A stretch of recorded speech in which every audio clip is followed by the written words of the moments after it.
What's up, guys? My name is Zach, and today I am driving a 2005 Dodge Viper SRT-10 Copperhead Edition. Up front is an 8.3 liter V10, and down below is a 6-speed manual transmission. Now, I am super excited to be driving this Dodge Viper because this is a true American car, and so is there any better day of the year to release this video than on the 4th of July? I hope you have a great 4th of July this year. I hope you end the day with just as many fingers as you started. But if you would like to submit your own vehicle, you can head on over to my website, zackpradel.com/submit. It's a quick and easy submission form. It takes under a minute to fill out, and I come out to you.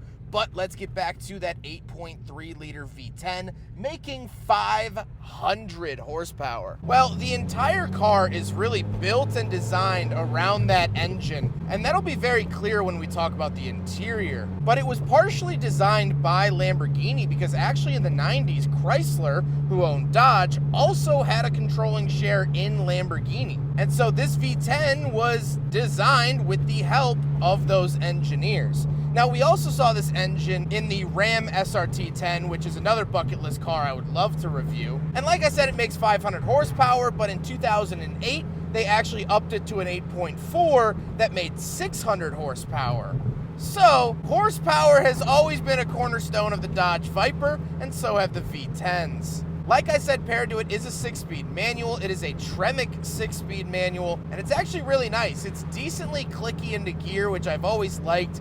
It's not as vague as a lot of other American cars, and boy does it do the job, and it does the job well. Rowing your own gears in a V10 is just such a special experience, and that's what you get here in the Dodge Viper. Last but not least, of course, it is rear-wheel drive. It would be an absolute sin if it was anything else. So how does it feel to drive the Dodge Viper? Well, actually, around slow speeds, it's not that intimidating because you have all the torque in the world. Driving a stick shift V10 in town is not actually a hard thing to do like I was expecting it to be. Now, once you unleash it and actually go, as the kids say, balls to the wall, it gets terrifying. The one thing I don't like about the driving experience is the sound. It sounds very big block V8 rather than toned V10, which isn't a bad thing. It's a incredibly brutal and gnarly experience, but I love the sound of V10 so much you don't really get that signature high-pitched snarl like you do from the European V10s. But you know what?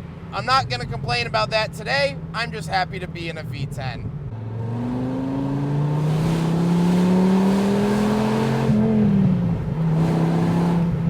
Woo! Oh, golly! It's so crazy, it feels like I'm trying to fight a bear in an ice skating rink. I got no traction, and there's fear in my eyes if you could see through these sunglasses. Ah! No traction control, no help, no one's coming to save you, big dog. No one's coming to save you. It's you and an 8.3 liter V10 against the world, and honestly, I don't think the V10 likes me very much. I think it'd be happier to see me in a pine wood box than behind the wheel. Oh, great rev match by me, by the way, having only driven this car for about 15 minutes.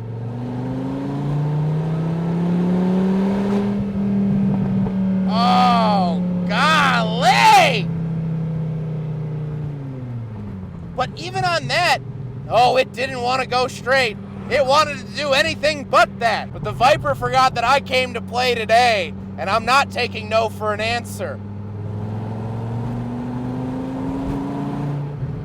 Oh, yeah. That's the goods. With that stuff out of the way, let's talk about the interior. Well, in front of me, I only have 3 gauges. To the left is my fuel gauge, in the center is my tachometer, and off to the right is my speedometer. It's crazy seeing a speedometer go up to 220 miles an hour, and I don't doubt that this car would be capable of that. The steering wheel doesn't have any buttons on it. I do get this awesome Viper badge, which I think is just one of the most badass things in the whole wide world. And off to the left, I have a climate control vent, and then moving out of the door, we have the latch to get in and out and the power mirrors. Very slim door because this interior is not very spacious. The pedal box is extremely close together, and so there have been several times where I've hit two pedals at once on accident just because my feet are normal human size. But characteristic of Vipers, I drove a 1998 Viper way back in the day, and I had the same issue. Moving into the center, we get 4 gauges running down the middle. So we have oil pressure, oil temperature, coolant temperature, and battery voltage, all in a vertical line going down the center of the car, which is really nice to keep an eye on. I also have 2 giant climate control vents in the center and an aftermarket radio, because anything from 2005 isn't going to really keep up with modern tech. Down below, we do have our climate controls, which seem hand-picked out of the Dodge Caravan minivan of the time. They are very, very parts bin parts, nothing special about them at all, which I guess is kind of to be expected out of a Viper.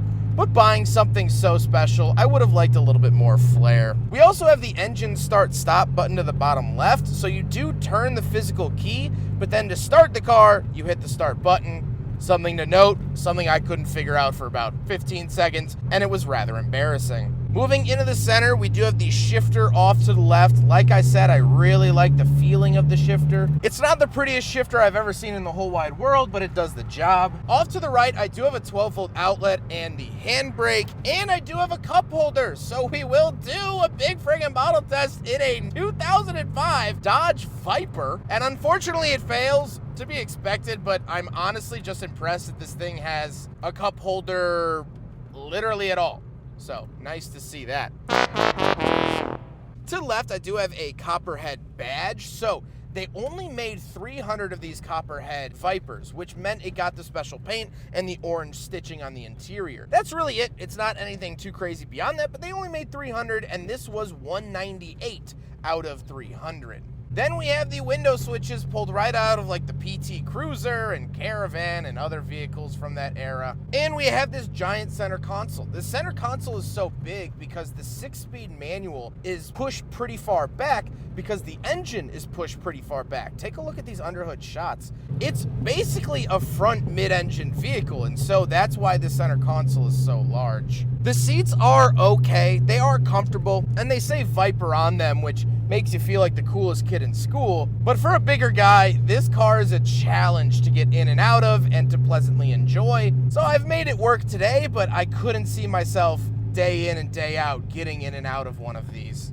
Now, we don't have any back seats, but we do have a trunk, which also has to do with the convertible top. So let's hop back there and take a look. All right, around the back of the 05 Dodge Viper Copperhead, and put the key in here and pull up.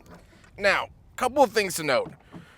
First of all, these trunk struts are going out, so let me get my bar. All right, so not the best fix, but the trunk struts are going out, so you have to do that. This trunk is absolutely massive. As you can see, it covers quite a bit of real estate on the back half of the Viper.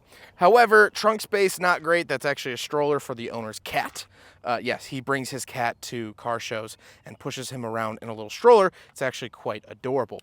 But you have to have the trunk open in order to put the convertible top up. So there's a little latch here. There you go.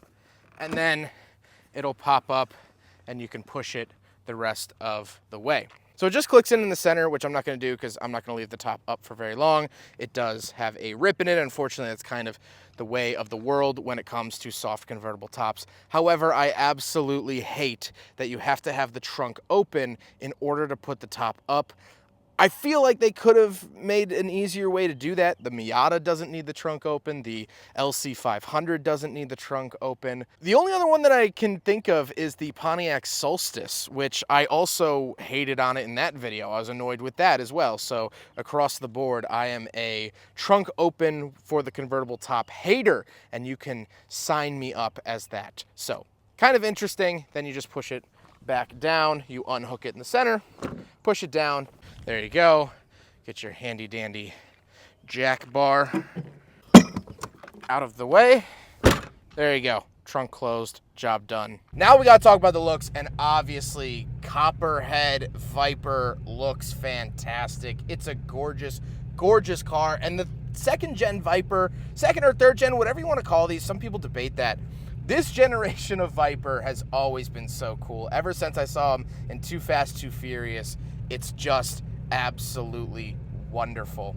But with all of that being said, let's get on to my final thoughts. What do I think driving a 2005 Dodge Viper SRT-10 Copperhead Edition? Well, this has been such a brutal and vile and toe-curling experience. It's very rare in the modern era that we got cars that have blatant disregard for human life. This does not feel like a car that could have gone on sale, and yet this is an unmodified Viper. The fact that they sold these in 2005 is downright mind-boggling. How did anyone okay this? It genuinely feels like a bunch of guys up in Warren, Michigan had a grinder, a welder, and a V10 sitting around, and they built this because it shares caravan parts, it shares PT Cruiser parts, and the air vents are from a Dodge Neon or whatever. It feels hobbled together. This will not hold your hand, and as a matter of fact, if you hold out your hand, it'll probably get slapped down. That's what makes this car special. And yes, we still have the Ford GT, we still have the Corvette C8, we still have modern American performance vehicles, but nothing made today is even an ounce as brutal or as honest as this Viper. I can honestly say I love it, but I don't think that it loves me. I hope you guys enjoyed the video. Huge thank you to Michael for letting me take out his Viper. I mean, what a special, special experience. I was so excited to drive another V10, let alone a convertible Viper. What a wonderful, wonderful car. I have been wanting to drive one of these ever since they debuted in 2004, and so today it is marked off my bucket list. All thank you to Michael. I hope you guys enjoyed the video. I'm sat here in the parking lot letting my adrenaline sort of subside so I could take some non-shaky footage of the car, but I hope you guys enjoyed it. Don't forget to rate the video, comment on the video, and subscribe if you really liked it. Take care, guys.